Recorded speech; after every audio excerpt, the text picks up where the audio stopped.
Good morning बच्चों। आज हम गणित के आंकिक विधियां वाले चैप्टर में हम अध्ययन करेंगे आंकिक समाकलन क्या होता है। साथ में हम समलंब चतुर्भुजी नियम के बारे में अध्ययन करेंगे, उसका सूत्र देखेंगे और इस सूत्र के माध्यम से हम कुछ सवाल हल करेंगे। सबसे पहले आंकिक विधियां क्या होती है उसके बारे में देख लेते हैं। परिभाषा कि आंकिक विधि हम किसे कहेंगे। तो देखिए, गणित एवं विज्ञान के विषय के अध्ययन में हमें कुछ ऐसे प्रश्न प्राप्त होते हैं जिनका शुद्ध हल ज्ञात करना संभव नहीं होता है। ऐसे प्रश्नों के शुद्ध हल को ज्ञात करने के लिए कोई निश्चित प्रामाणिक विधियां भी नहीं होती हैं जिससे हम शुद्ध हल को प्राप्त कर सकें। जैसे उदाहरण के लिए निश्चित समाकलन, किसी फलन का निश्चित समाकलन को ज्ञात करने के लिए कोई निश्चित विधि नहीं है। जैसे उदाहरण के लिए हमारे पास इंटीग्रेशन ऑफ EX है, तो हम यदि इसका समाकलन निकालें तो ये होता है e का पावर x। इसी को हम e का पावर x का जब समाकलन हम एक और विधि के माध्यम से निकाल सकते हैं और वो है 1 into EX dx लिखकर, यानी e का पावर x का समाकलन ही दूसरे रूप में अब हम दूसरी विधि का प्रयोग कर रहे हैं, तो 1 into e का पावर x dx हो जाएगा। और इस तरीके से हम यहाँ पर अब इसे सॉल्व करने के लिए, हल करने के लिए खंडशः समाकलन का प्रयोग करते हैं। तो इस तरीके से इस फलन के समाकलन के लिए कोई निश्चित विधि नहीं है।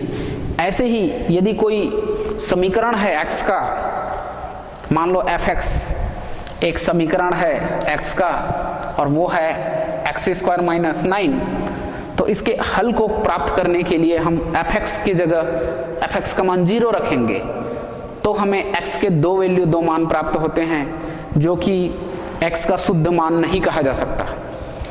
तो इस प्रकार की यहाँ पर x का मान जब हम हल निकालेंगे तो +3 और -3 हमें प्राप्त होगा। तो हम देख रहे हैं इस प्रकार की विभिन्न स्थितियां हमें प्राप्त हो रही हैं जिसमें शुद्ध मान को प्राप्त करना संभव नहीं हो रहा है। तो ऐसे समीकरणों को हल करने के लिए हम शुद्ध मान के बजाय सन्निकट मान का हल हम प्राप्त करते हैं। सन्निकट मान का मतलब होता है हम शुद्ध मान के आसपास के हल को प्राप्त कर लेते हैं और इस सन्निकट मान वाले हल को प्राप्त करने के लिए बहुत सारी विधियों का इस्तेमाल गणित में किया गया है। इन्हीं गणित की उन विधियों को ही हम आंकिक विधियां कहेंगे। तो इस तरीके से ये आंकिक विधि की परिभाषा होती है। चलिए अब हम आंकिक समाकलन की ओर आगे बढ़ते हैं। किसे कहेंगे आंकिक समाकलन। तो अब हम आंकिक समाकलन किसे कहते हैं इसकी परिभाषा देखते हैं। देखिए, जब निश्चित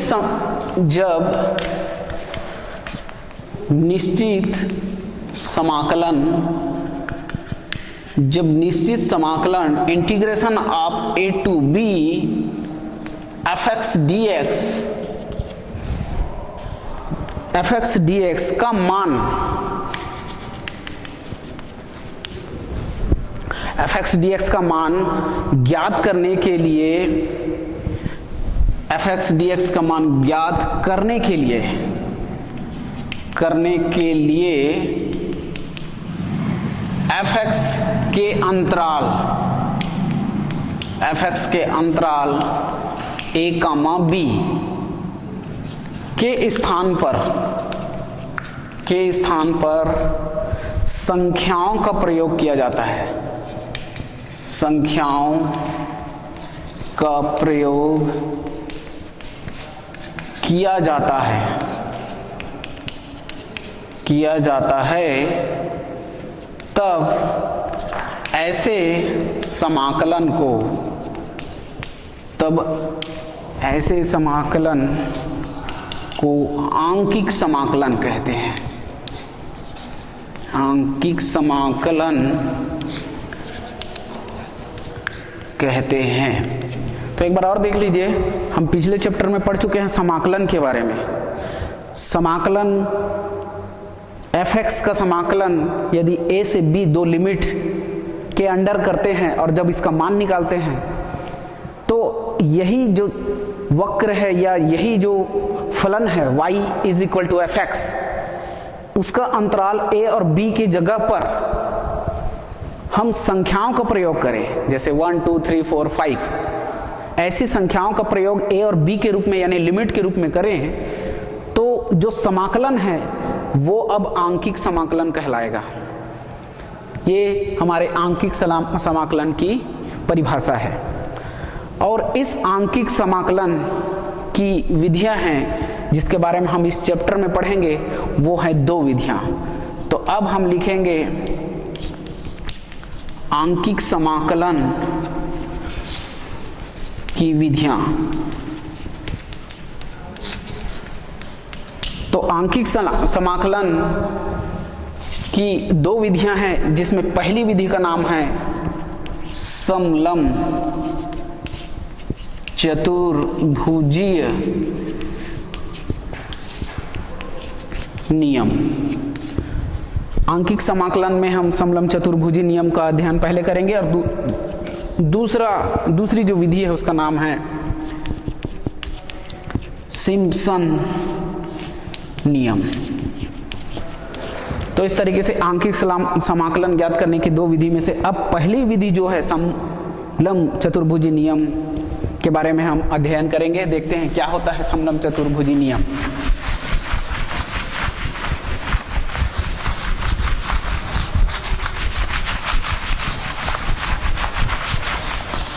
तो आंकिक समाकलन ज्ञात करने की पहली विधि समलम चतुर्भुजी नियम। समलम चतुर्भुजीय नियम। तो ये समलम चतुर्भुजी नियम होता क्या है इसके बारे में देखते हैं। चलिए, तो यह नियम निश्चित समाकलन के सन्निकट मान को ज्ञात करने के लिए एक विधि है, आंकिक विधि। और इस विधि में हमें यह बताया जाता है कि एक निश्चित समाकलन a to b fx dx, यह वक्र y is equal to fx।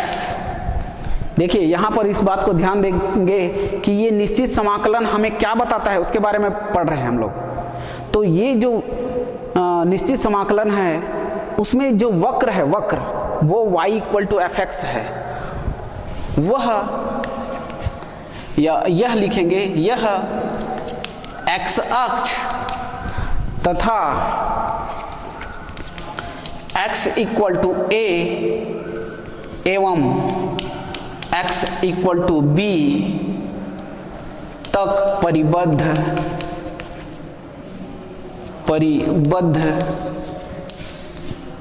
क्षेत्रफल को बताता है। यानी हम कह सकते हैं कि समलम चतुर्भुजी नियम में integration of a to b fx dx का मतलब होता है कि जो वक्र है वह वक्र x अक्ष में x इक्वल टू a से लेकर x इक्वल टू b तक के परिबद्ध क्षेत्रफल को ज्ञात करता है। इसे यदि हम चित्र के माध्यम से समझाएं तो हम इस तरीके से समझा सकते हैं। ये मान लेते हैं हमारे पास एक मूल बिंदु O है और ये OX एक अक्ष है, दूसरा OY एक लंबवत अक्ष है। तो अब वक्र जो होगा, मान लेते हैं ये हमारा वक्र है जिसका प्रारंभिक बिंदु P और अंतिम बिंदु मान लो Q है। तो इस वक्र का x अक्ष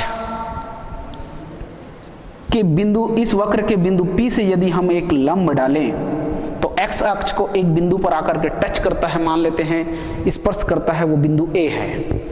यदि हम बिंदु Q से एक लंब डालें तो वह एक्स अक्ष को बिंदु B पर स्पर्श करता है। तो इस तरीके से इस वक्र के द्वारा मूल बिंदु से इस बिंदु के बीच की दूरी को यदि हम a मान लें, a, और यदि मान लो मूल बिंदु से इस B बिंदु के बीच की दूरी को यदि हम b मान लें, तो ये जो वक्र है x इक्वल टू a से x अक्ष के अनुदिश x इक्वल टू a से लेकर x इक्वल टू b तक फैला हुआ है, और इस फैले हुए क्षेत्र का क्षेत्रफल ही कहलाता है integration of a to b fx dx।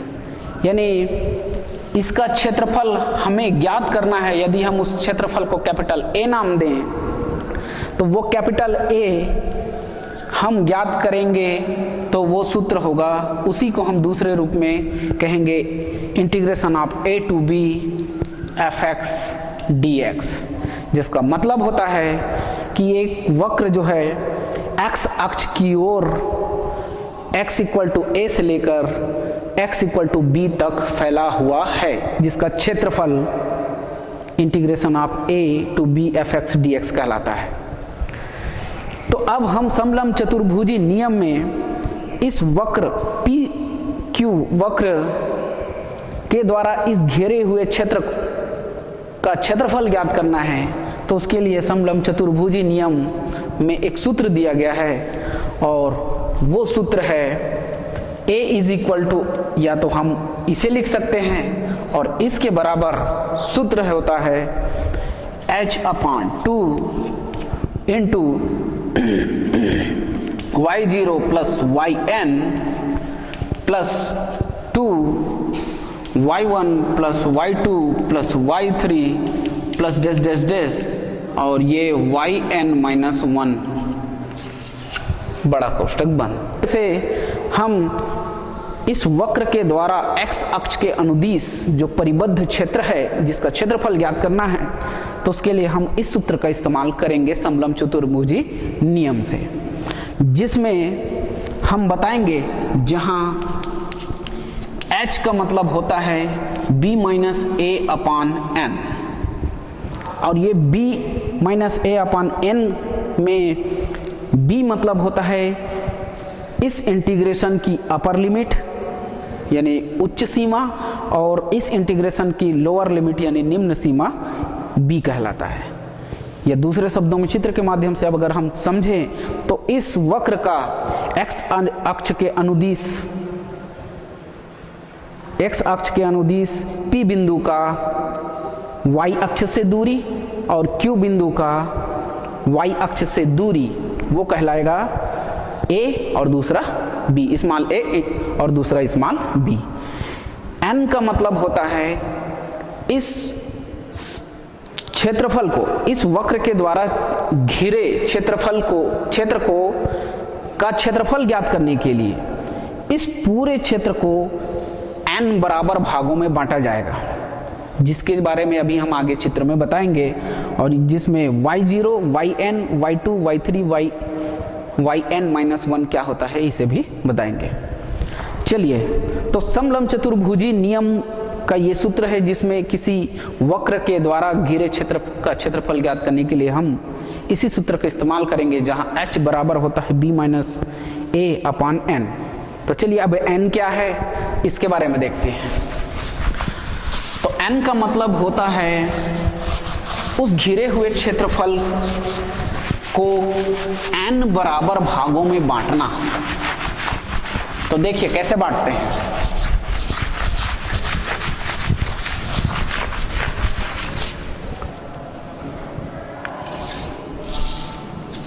ये O मूल बिंदु है, ये OX और OY दो परस्पर लंबवत रेखाएं हैं।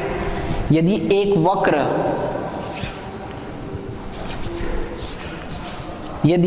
वक्र जिसका नाम है बिंदु P और यहाँ बिंदु Q है, तो वक्र का नाम होगा PQ।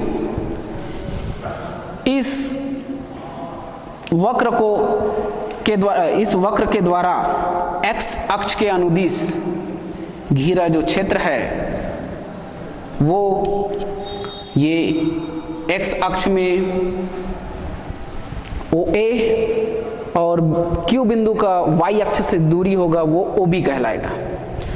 अब इस घिरे हुए क्षेत्र को यदि हम मान लेते हैं कि O बिंदु से इस A बिंदु के बीच की दूरी को यदि हम स्मॉल a कहें, O बिंदु से B बिंदु की दूरी को यदि हम स्मॉल b कहें, तो कैपिटल A और कैपिटल B की बीच की दूरी अब कहलाएगी या होगी वो b माइनस a होगा।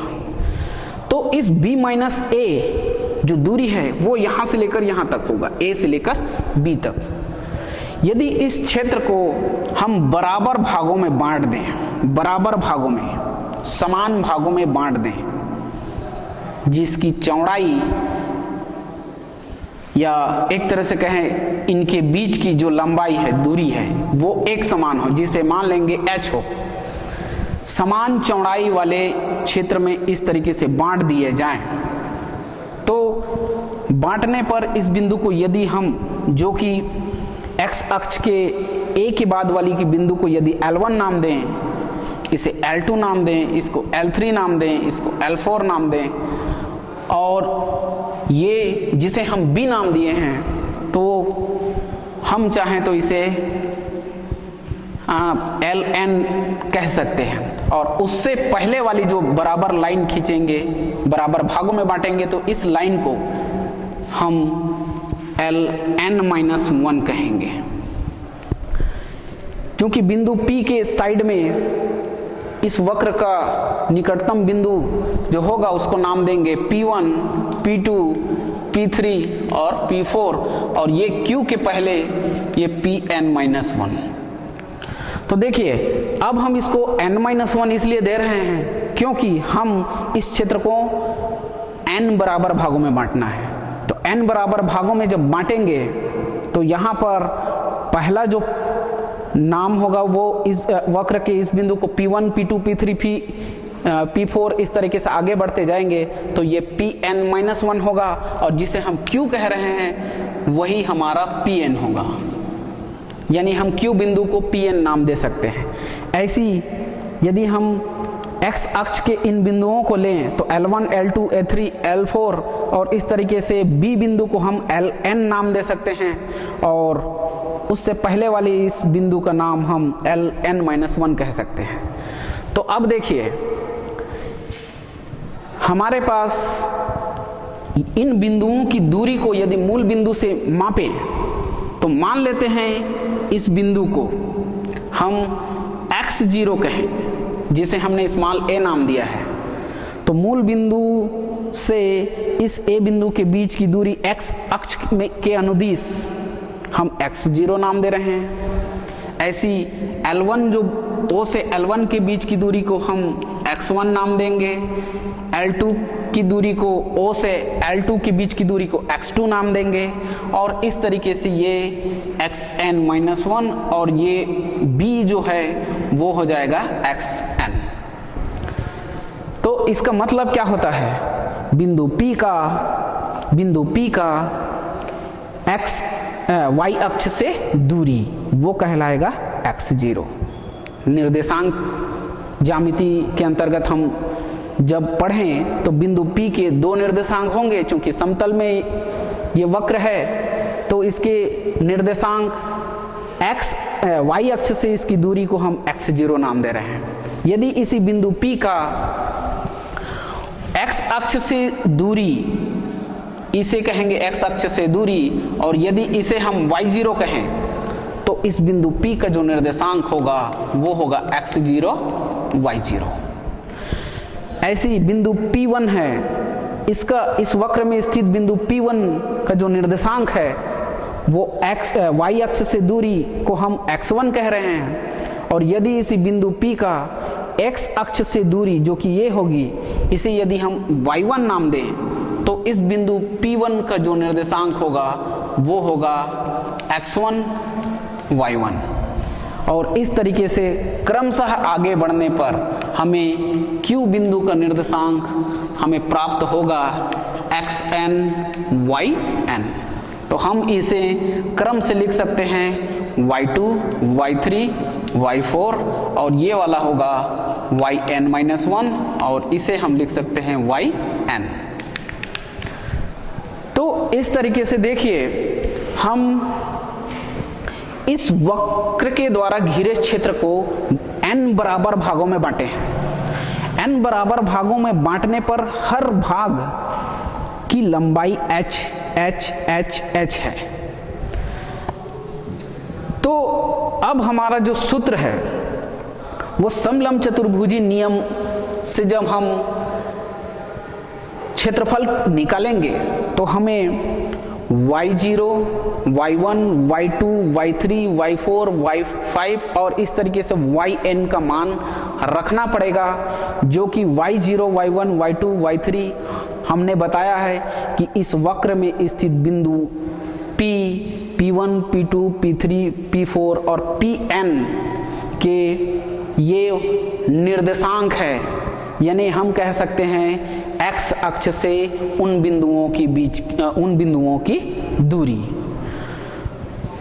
तो इस तरीके से हम यहाँ पर अब देखते हैं कि यदि हम x0 a बिंदु, इस कैपिटल A बिंदु की दूरी O बिंदु से मूल बिंदु से दूरी a कहे हैं, तो x1 को हम दूसरे रूप में और कैसे लिख सकते हैं, चूंकि यहाँ तक की दूरी O से A तक स्मॉल a है और यहाँ तक की दूरी जिसे हम h कह रहे हैं, तो अब x1 यानी x1 बराबर हमें प्राप्त होगा a प्लस h, यानी x0 को हम लोग कहेंगे स्मॉल a और x1 को कहेंगे a प्लस h, यानी इस दूरी में हम h जोड़ देते हैं तो वो x1 प्राप्त होता है।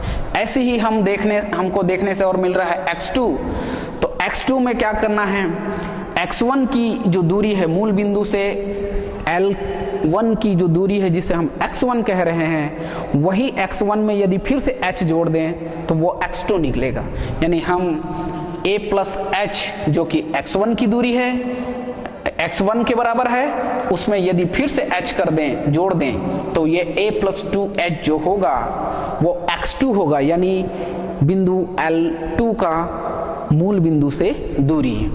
तो इस तरीके से आगे बढ़ने पर हमें प्राप्त होगा a प्लस 3h और xn को हम लास्ट में xn को हम लोग लास्ट में स्मॉल b कहेंगे और इस तरीके से ये हमारा xn बराबर b प्राप्त होगा। इससे पहले यदि हम ज्ञात करें तो ये हो जाएगा xn-1 एक कम, तो वो हमारा फार्मूला होगा a प्लस, देखिए हम यहाँ पर अब एक पहले, यहाँ n है तो उससे पहले एक पहले जाना है, एक नंबर पहले, तो हम n की जगह अब लिखेंगे n-1 इंटू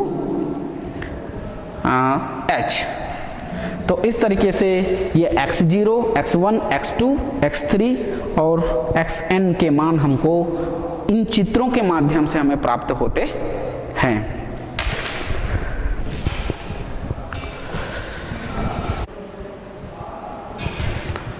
तो हम लोग इस चित्र के माध्यम से देखें कि x0 यानी बिंदु A का, कैपिटल A का मूल बिंदु से जो दूरी है हमने a माना है, स्मॉल a, और ये L1 है उसकी दूरी x1, L2 की दूरी x2, तो उनको यदि हम चित्र के माध्यम से निकालें तो हम उनका मान निकालेंगे x0 बराबर a और x1 बराबर a प्लस h प्राप्त होगा, और इस तरीके से आगे हमें xn बराबर b प्राप्त होता है। तो हम अब इसी x जो q बिंदु है जिसका निर्देशांक xn yn है, यदि हम चाहें तो अब इसे फिर से लिख सकते हैं, क्योंकि xn जो है उसके बदले में हमें प्राप्त हुआ है b। तो अब हम इसे लिख सकते हैं b, yn। और इसी तरीके से बिंदु P का जो निर्देशांक है हम इसे लिख सकते हैं, x0 को a माने हैं तो a, y0 हम ऐसा भी लिख सकते हैं।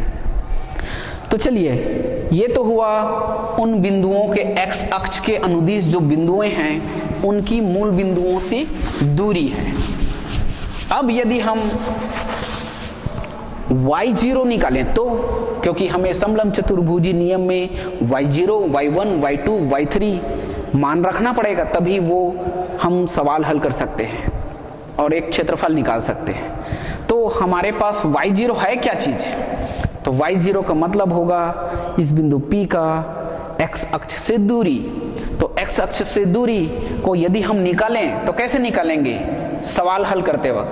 तो जो फंक्शन यानी हमें जो फलन दिया रहेगा उसमें उस फलन fx में यदि x के जगह हम x0 रख दें, x0 के मान को, तो वो हमें प्राप्त होगा y0।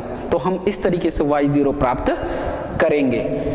तो हम इसे ऐसे भी लिख सकते हैं, f x0 को हमने क्या नाम दिया है a। तो इस तरीके से y0 बराबर हमें fa प्राप्त होता है। यदि हम y1 निकालें तो y1 का मतलब होगा f x1, और इसे हम लोग x1 को लिख सकते हैं a प्लस h, यानी जो वक्र का समीकरण दिया रहेगा उस समीकरण में x के जगह x1 के मान को रखना है। तो ये हमें y1 प्राप्त होगा। इसी तरीके से y2 प्राप्त होगा, f x2 equal to f a plus 2h। और यही क्रम आगे बढ़ते जाएगा तो yn-1 हमें प्राप्त होगा, और yn हम प्राप्त कर सकते हैं वक्र के समीकरण में x के जगह n-1 रख करके, x n-1 रख करके उस वक्र में, तो हमें प्राप्त होगा f a plus n-1 into h। तो इस तरीके से अंतिम यदि हम yn प्राप्त करना चाहें तो हमारे पास फार्मूला हो जाएगा fxn, और हम इसी को कहेंगे xn का मतलब होगा b, स्मॉल b, उस दूरी को हमने b लिया है। तो हम y0, y1, y2, y3 हम इसी तरीके से प्राप्त करेंगे, यानी वक्र के समीकरण में x0, x1, x2, x3, xn-1 और xn के मान को रख देंगे, तो क्रमशः y0, y1, y2, y3 और yn हमें प्राप्त होंगे। चलिए अब कुछ सवाल हल करते हैं, तो उसके बाद हमें समलंब चतुर्भुज के बारे में और अच्छे से जानकारी प्राप्त हो जाएगी।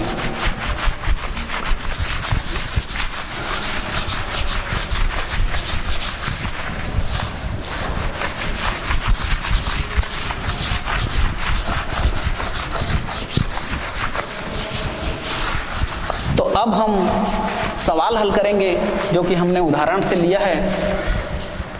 उदाहरण नंबर पहला प्रश्न है, उदाहरण नंबर पहला का प्रश्न है, समलंब चतुर्भुजी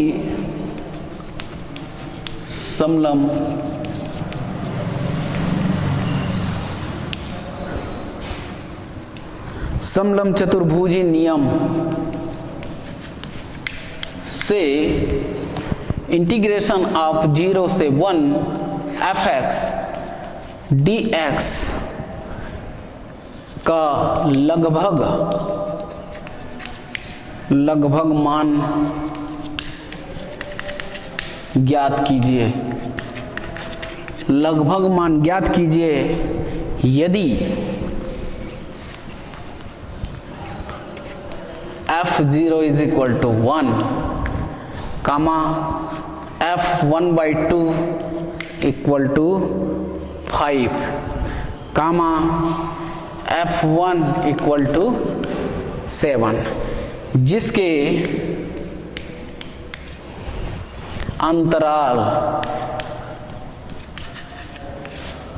अंतराल दो समान भागों में दो समान भागों में बांटा जाता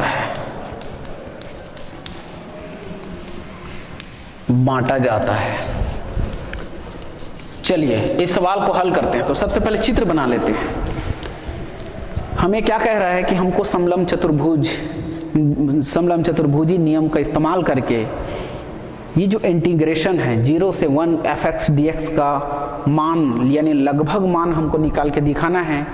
और हमें समलंब चतुर्भुजी नियम का जब इस्तेमाल करेंगे तो उस समय हमें उस सूत्र में मान रखना पड़ेगा। तो हमें मान दिया गया है f0 बराबर 1, f1/2 बराबर 5 और f1 इक्वल टू 7 दिया गया है।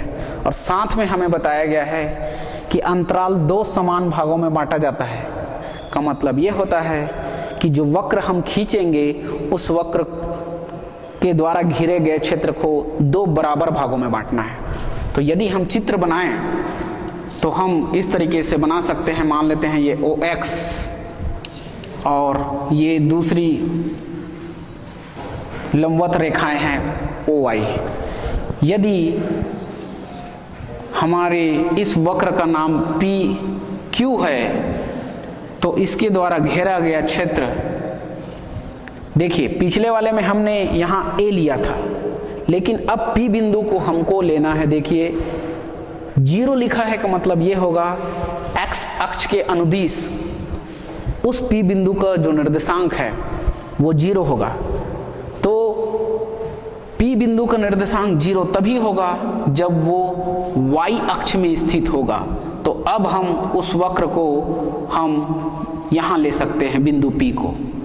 तो इस तरीके से इस बिंदु P का जो निर्देशांक होगा, पहला x निर्देशांक अब 0 हो जाएगा। तो इस P से लेकर Q तक के वक्र को 2 बराबर भागों में बांटा गया है। और जो वक्र है उसका x अक्ष के अनुदिश Q बिंदु का जो निर्देशांक है वो 0 से लेकर 1 है। तो हम यहाँ पर 0 लिख, O बिंदु पर x0 इक्वल टू यहाँ पर 0, और इसे हम लोग लिख सकते हैं जिसे हम xn या b कहते हैं, वो उसका मान हमारे पास 1 है। और x0 को ही हम a कहते थे तो उसका मान हमारे पास क्या है 0। तो अब इस वक्र के द्वारा घिरे क्षेत्र, ये पूरा क्षेत्रफल को 2 समान भागों में, जिसके अंतराल 2 समान भागों में बांटा जाता है, यानी इसे 2 बराबर भागों में बांटेंगे।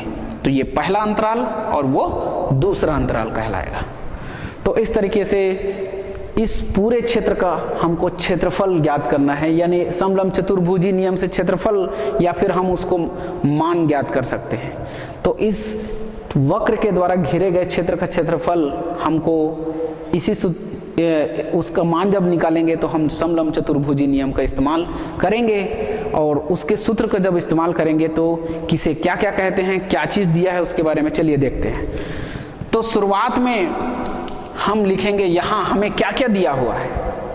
तो जिसका मान निकालना है, जिस इंटीग्रेशन का, समाकलन का, उसके अपर लिमिट और लोअर लिमिट दोनों को देखना है। तो लोअर लिमिट 0 और अपर लिमिट 1 दिया है, यानी ये स्मॉल a का मान है और ये है स्मॉल b का मान। तो हम शुरुआत में ही यहाँ लिखेंगे, यहाँ स्मॉल a बराबर 0 और कामा स्मॉल b बराबर 1। ये हमको सवाल में ही दिया गया है, यानी इंटीग्रेशन को देख करके ही हम a और b डिसाइड करेंगे।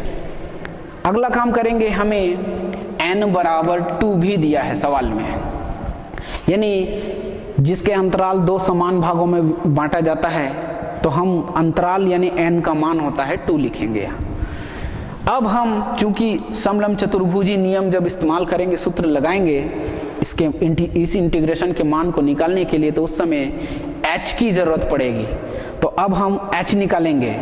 तो हम लोग सूत्र बताते समय देखे थे कि h बराबर क्या होता है। तो अब h बराबर हम फार्मूला लिखेंगे b minus a upon n, और इस तरीके से वो समान अंतराल जिसे हम h कहते हैं, वो h यहाँ से यहाँ तक और यहाँ से यहाँ तक की दूरी है, उस h को निकालना है। तो अब निकाल सकते हैं हम 1 माइनस 0 a और b के मान को रख करके, और n का मान रखेंगे तो 2, तो इस तरीके से ये हमें प्राप्त होगा 1/2, यानी वो अंतराल हमको 1/2 प्राप्त होता है। अब हमारे पास सवाल में y0, y1, y2 इस तरीके के मान जब सूत्र में रखेंगे तो कौन कौन सा मान है जो कि y0 है। तो देखिए सवाल में जिसे f0 कहा गया है वही y0 है, यानी x0 का मान जब हम 0 रखेंगे तो वो मान हमको y0 प्राप्त होगा। तो हम यहाँ पर लिखेंगे दिया है, सवाल में हमें दिया गया है जिसे हम f0 कहेंगे वही y0 है, तो वो उसका मान है 1। दूसरा जिसे हम y1 कहेंगे वो हमें दिया गया है f1/2 और उसका मान है 5, और y2 का मान जिसे यहाँ पर दिया गया है f1 बराबर 7। तो इस तरीके से y0, y1, y2 इन्हीं मानों को अब समलंब चतुर्भुजी नियम लगा करके इसके मान को ज्ञात करेंगे। तो चलिए अब लिखेंगे हम समलंब चतुर्भुजी नियम से। तो यहाँ लिखेंगे अब समलंब चतुर्भुजी नियम से। तो समलंब चतुर्भुजी नियम से हमें ज्ञात करना है इसका मान। तो हम लोग यहाँ पर लिखेंगे integration of 0 to 1 fx into dx। जिसका मान निकालना है उसे हम समलंब चतुर्भुजी नियम के लेफ्ट हैंड साइड में लिखेंगे और राइट हैंड साइड में सूत्र लगाएंगे h/2 बड़ा ब्रैकेट और लिखेंगे y0 plus yn plus 2 bracket के अंदर में y1 plus y2 plus y3 plus डेस डेस डेस, और ये हमारा yn-1 तक जाता है। तो इस तरीके से ये सूत्र हुआ इसका मान ज्ञात करने के लिए।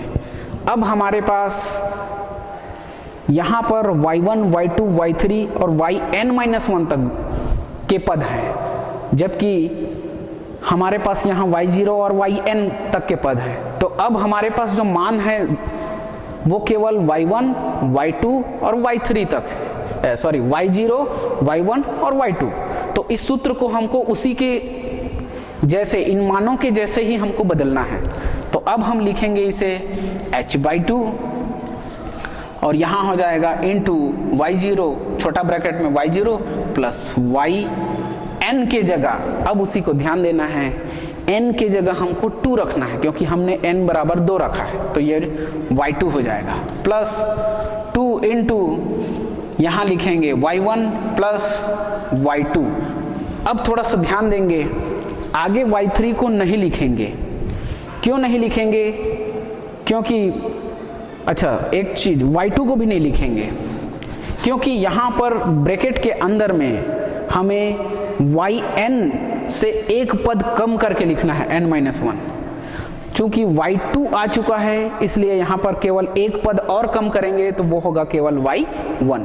तो इस तरीके से ये सेकंड नंबर के जो ब्रैकेट में केवल 2 इंटू y1 हो जाएगा। और अब हम मान रखेंगे तो h का मान हमें प्राप्त हुआ था 1/2 और मेन बटा के नीचे है 2। फिर y0 का मान हमें प्राप्त हुआ है 1 प्लस y2 का मान हमें प्राप्त हुआ है 7, उसे रख देंगे ये पहला ब्रैकेट, प्लस 2 इंटू y1 की जगह हम रखेंगे 5। तो इस तरीके से अब इन मान को रखने के बाद अब हल करेंगे तो हमें प्राप्त होगा 1/2/2। तो ये भिन्नों को हल करने पर हमें अब प्राप्त होगा 1/2 जो है इस बटे के नीचे आकर के 2 से गुणा हो जाएगा और ये हमें प्राप्त होगा 1/4। और इस बड़े ब्रैकेट के अंदर में 1 और 7 को आपस में जोड़ सकते हैं तो ये हो जाएगा 8 प्लस 2 और 5 को गुणा करेंगे तो 2 5 6 10 हमें प्राप्त होगा। और अब हम 10 और 8 को आपस में जोड़ सकते हैं तो जब जोड़ेंगे तो वो हमें 10 और 8 18 मिलेगा, और 1/4 गुणा 18। तो अब हम 1/4 यानी अब गुणा काट दें मान लो 2 से, तो 2 दूनी 4 और 2 निया 18। अब 2 से 9 कटेगा नहीं, इसलिए 9 को 1 से गुणा करेंगे तो 9 एकम 9/2। तो अब हमें 9 को 2 से भाग देना है, तो ये हमें प्राप्त होगा 2 चौक 8 और 0.5। तो इस तरीके से जिसका हमें मान ज्ञात करना था, integration of 0 to 1 fx dx, उसका मान हमें प्राप्त होता है 4.5। यही मान हमको ज्ञात करना था, जो कि आंसर है। तो इस तरीके से ये हमारा सवाल यहीं पर कंप्लीट होता है, और आगे के सवाल को अब हम कल अध्ययन करेंगे। धन्यवाद।